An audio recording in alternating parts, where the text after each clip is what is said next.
you as we head into the end of 2018. We are finally learning some specifics of the Russia probe. Here to break down what we know about Robert Mueller's investigation so far is Fox 5 legal analyst Wendy Patrick. Man, what a week, Wendy. Yes, it was. So we have the post-midterm Mueller memos. That's what really dominated the headlines last week. But did we really learn anything new relevant to the president's tie-in to basically his campaign and Russia? That's the question. We can become, breathless with facts and circumstances that were relayed through the memos, but they all have to come back to what did we learn that we didn't know before that directly implicates the White House? That's the question. Perhaps more importantly, what does Adam Schiff want to learn, right? When the new Congress is sworn in the first part of January, he will likely be the head of the House Intelligence Committee. Right. He said over the weekend, quote, and I've never heard a quote as strong as this, President Trump could face the real possibility of jail time, his words. I understand that, and I heard the same thing, and we've heard this type of thing before. What he's talking about is when the president leaves office, is he going to be indicted and then prosecuted for the offense? Because there seems to be this consensus, Department of Justice guidelines, you can't indict a sitting president. But that's assuming, Chris, that there's actually going to be a crime for which to indict him. And that brings us back to what he knew about what Michael Cohen did. And that's really what everybody's talking about. Because Friday, we talk about, well, Michael Cohen said, I'm going to pay off these women to influence the election. But Chris, that would be like me doing you a favor and you being guilty for my intention. That's exactly what's happening here. Does that pass the smell test, though? Well, Cohen is the fixer, and he's basically saying, look, I didn't talk to the president about this. Out of my loyalty, I decided to do what I did. And the president is saying, I had no idea that he did it.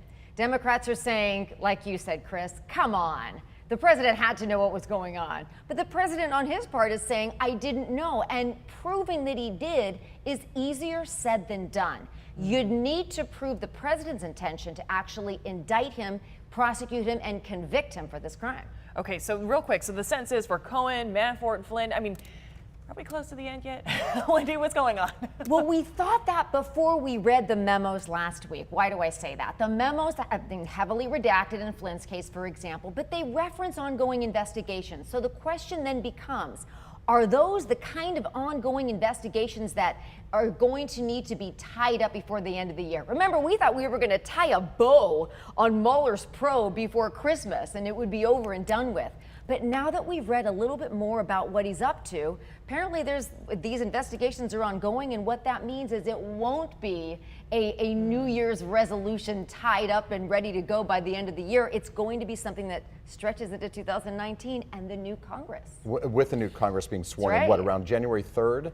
The balance in the House at least shifts to the Democrats. And do you think that could be something that Trump's really nervous about? In theory, if they decided to draft articles of impeachment, because we know that the Senate is still Republican controlled and the Senate wouldn't sustain impeachment proceedings. So then the question comes back to, do Democrats just lose credibility by attempting to mount something that's not yet there? What many key Democrats are saying is we've got to wait till we have actually the findings of the Mueller investigation to see if there's anything to work with, rather than jumping the gun and drafting articles of impeachment without even a complete picture of what did the president really do. It's very unlikely. Indulge me for a minute. You go back 20 years to 1998, and you have the Kenneth Starr investigation. It starts with Whitewater, and it turns into Monica Lewinsky and the sex scandal.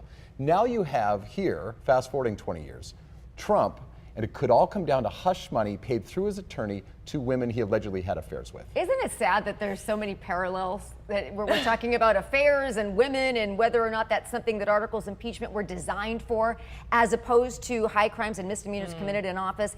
That in and of itself may raise this issue of, well, is it hypocritical to say that, this is something that we're going to pursue? Or in fact, has this become what impeachment has turned into? Lying about women. And that is the crime that they're talking about, the hush money payments. That's what we all were talking about on Friday. That's where Trump might be the unindicted co-conspirator. I think Democrats want to see if there's anything more than that, more substance than that, for which to draft those articles. They want to wait because they want to maintain credibility. And I think they will wait. The question is, how long are they going to have to wait? Because when is Mueller going to be done? Okay, so that's what we're watching out for next? I mean, what does come next before we let you go? We would like to wait on both sides of the aisle. It's a nonpartisan issue. Both sides want to wait to see What is Mueller's report going to say? How is it going to implicate the president? Not to, I mean, obviously there's a lot of other people that have been implicated, but how is he going to tie that back to the White House? That's what even key Democrats want to see before they talk about the I word, impeachment. Well, as Cohen and Flynn speak, not so much Manafort, we're learning more. And Yes, we Mueller are. is. So More maybe it every could take more day. time. Wendy, Patrick, thank you. Thank you, really guys. appreciate you weighing in.